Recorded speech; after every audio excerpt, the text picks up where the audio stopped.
Hello, my wonderful English learning family. Welcome back to English Unlocked, the podcast. I'm Teacher Emma, and I'm truly happy you're here with me today. Many of my students tell me the same thing. Emma, I can read English. I understand grammar. But when people speak fast, I feel lost. If this feels familiar, take a breath with me. You are not alone. And here's the good news. Fast English is not the problem. The problem is that no one taught you how to listen. Today, I'll share 5 gentle listening techniques that help your brain understand English calmly and confidently, even when people speak fast. These are not rules. They are helpers. So find a comfortable place. Take a deep breath, and let's begin together.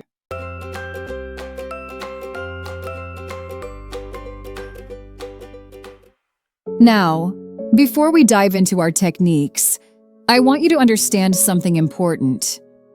When you listen to native speakers, it can feel overwhelming, can't it? They speak so fast. They use words you've never heard. Sometimes they mumble or speak unclearly, and suddenly, you feel like all your English learning just disappears. But here's what I want you to know. This feeling is completely normal. Even advanced English learners feel this way sometimes. The secret isn't about becoming perfect at understanding every single word. The secret is about learning to listen with purpose and confidence. Let me tell you about my student Isabella from Spain. She came to me feeling so frustrated because she could write beautiful English emails, but she couldn't understand English movies at all. Emma, she said, I feel like I have 2 different brains, my reading brain and my listening brain, and they don't talk to each other. I told Isabella exactly what I'm going to tell you today. Your listening brain and your reading brain are actually best friends. They just need a little help connecting. So what does active listening really mean? Active listening means you're not just letting English sounds wash over you like background music. Instead, you're actively participating in the conversation, even when you're just listening to a podcast or watching a video. Think of it like this. Passive listening is like sitting in a garden and letting the breeze blow past you. It's pleasant, but you're not really paying attention. Active listening is like walking through that same garden and noticing the different flowers, feeling the texture of the leaves, breathing in the scents. You are fully present and engaged. When you listen actively, your brain becomes a detective. It's looking for clues, making connections, and building understanding piece by piece. Some people think active listening means you have to catch every single word, but that's not true at all. Active listening means you're listening with intention and curiosity. Now, let me share with you the 5 gentle techniques that will transform how you understand English. These techniques work because they work with your brain's natural learning process, not against it. The first technique I want to share with you is something I call preparing your mind, or as some teachers call it, predicting before you listen. But I prefer to think of it as getting your brain ready for a conversation with a friend. Here's how this works. Before you press play on a podcast, or before someone starts speaking to you, take just 10 seconds to ask yourself, what might this conversation be about? Let me give you a real example. Yesterday, I was about to listen to a podcast about cooking. Before I started listening, I thought to myself, okay, I might hear words like ingredients, recipe, kitchen, delicious, or cooking methods. When I did this simple preparation, something amazing happened. My brain was already warmed up to recognize these words when they appeared. It's like warming up before exercise. When you warm up your muscles, they work better. When you warm up your brain for listening, it understands better. Now you might be thinking, but Emma, what if I guess wrong? And you know what? That's perfectly okay. The goal isn't to guess correctly. The goal is to get your brain actively thinking about English and ready to make connections. My student Omar from Saudi Arabia tried this technique with English news podcasts.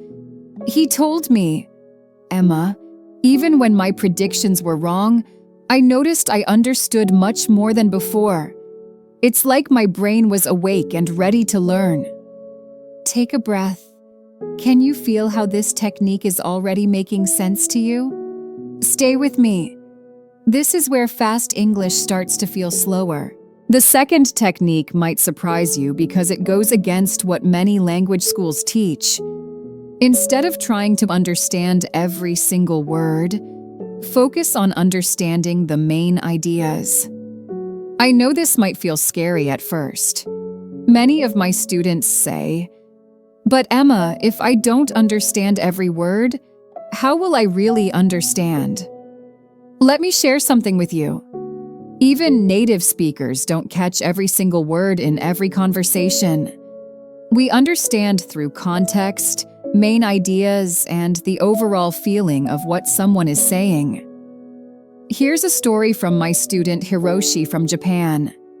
He was watching English movies and pausing every time he heard a new word to look it up in the dictionary. Emma, he said, I was watching a 2-hour movie, but it took me 6 hours because I kept stopping. I told Hiroshi what I'm telling you now. Let the river of English flow. Don't try to catch every drop of water. Instead, feel the direction the river is moving. When Hiroshi started focusing on main ideas instead of every word, something beautiful happened. He started enjoying English movies. He started understanding the emotions, the story, the characters' feelings. And here's the magic. Because he was relaxed and enjoying the process, he naturally started picking up more and more words without even trying. Let me give you a practical example. Imagine someone says to you, I couldn't make it to the party last night because I was feeling under the weather and I didn't want to spread whatever I had to everyone else. Maybe you don't know the phrase under the weather or spread whatever I had, but you can understand the main idea. This person didn't go to the party because they weren't feeling well and they were being considerate of others. That's enough understanding to follow the conversation and respond appropriately.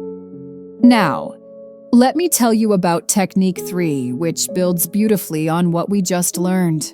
This third technique is one of my absolute favorites because it's so kind to your learning brain.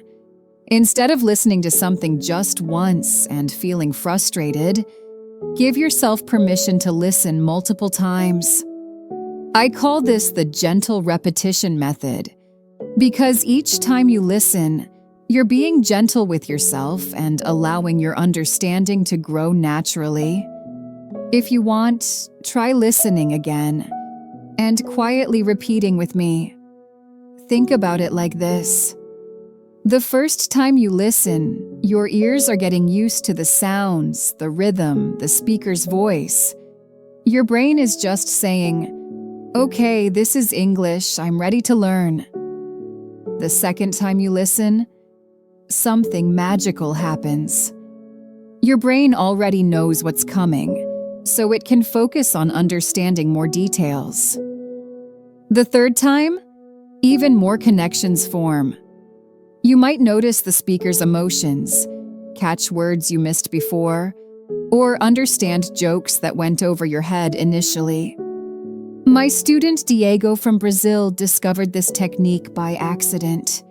He was commuting to work every day and listening to the same English podcast episode because he forgot to download new ones.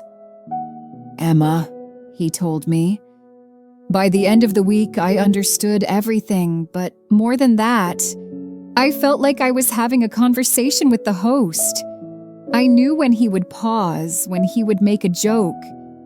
It felt natural.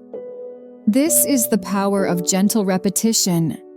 Your brain loves patterns and familiar sounds. When you give your brain multiple chances to process the same content, understanding becomes easier and more enjoyable. Don't think of repetition as boring or as a sign that you're not smart enough. Think of it as being patient and kind with your learning process. Now, let's talk about what to do when you hear a word you don't know.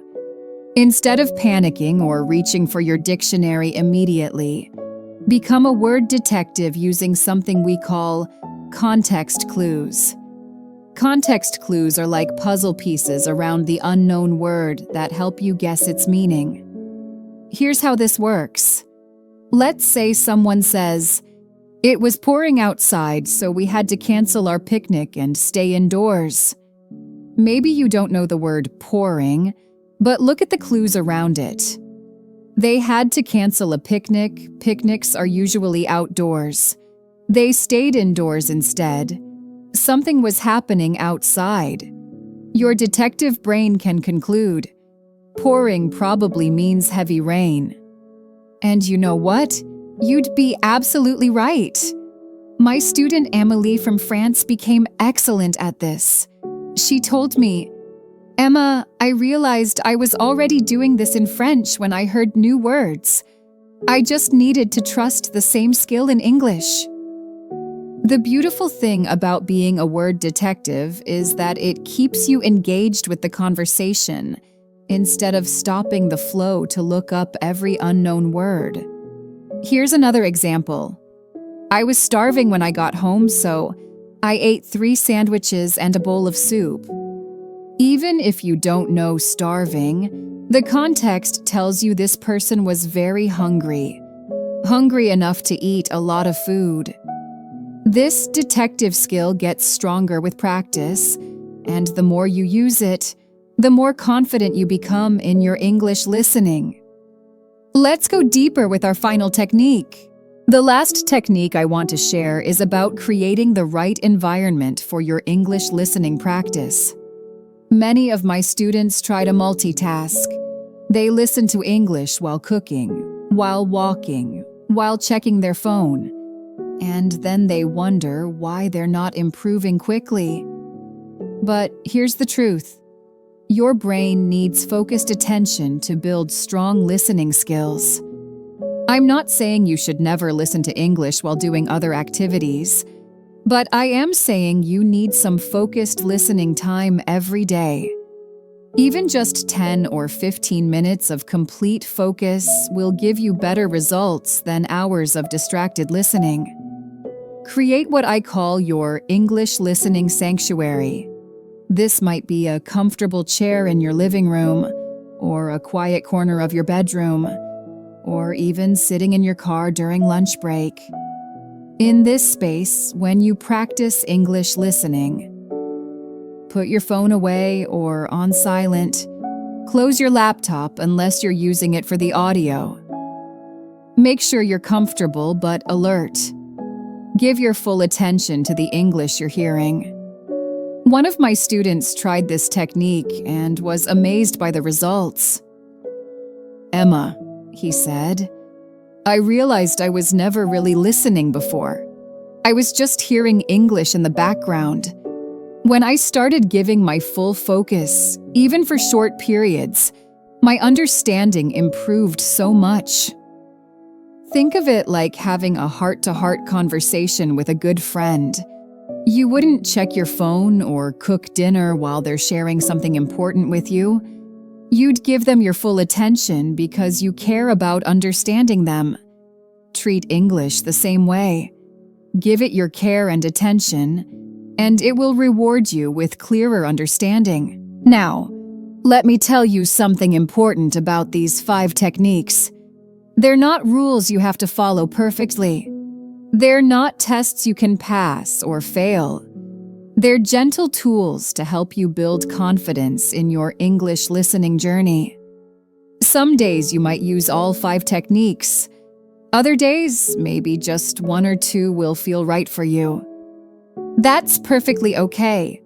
Remember my student Isabella from the beginning? After using these techniques for just 2 weeks, she called me and said, "Emma, I watched an entire English movie last night, and I understood the story.